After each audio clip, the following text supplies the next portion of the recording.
ICC చైర్మన్గా ఏకగ్రీవంగా ఎన్నికైన జైషా డిసెంబర్ 1న బాధ్యతలు స్వీకరించనున్నాడు.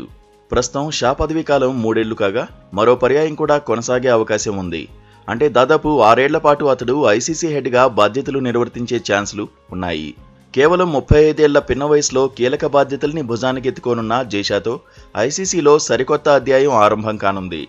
2028లో జరిగే లాస్ ఏంజిల్స్ ఒలింపిక్స్లో క్రికెట్కు చోటు దక్కడంతో ఈ క్రీడకు ప్రపంచవ్యాప్తంగా మరింత ప్రాచుర్యం లభించే కీలక సమయంలో షా పగ్గాలు అందుకోనున్నాడు.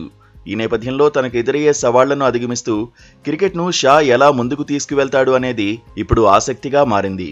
ఒక రకంగా జై సమర్థత, పరిపాలనా దక్షతకు పరీక్షా సమయంగానే భావించాలి. టెస్ట్ క్రికెట్ని ఎలా కాపాడాలనేది జైషా ముందున్న ప్రధాన సవాల్.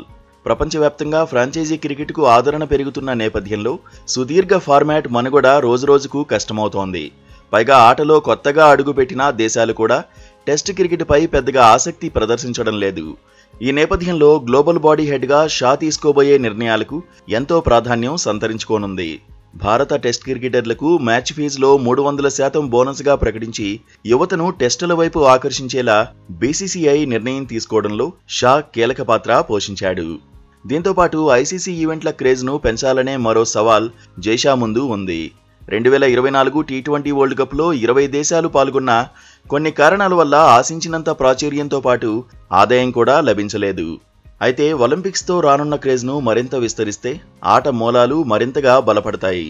ఈ అవకాశం చేజారకుండా చూసుకోవాల్సిన బాధ్యత షాపై ఎంతో ఉంది.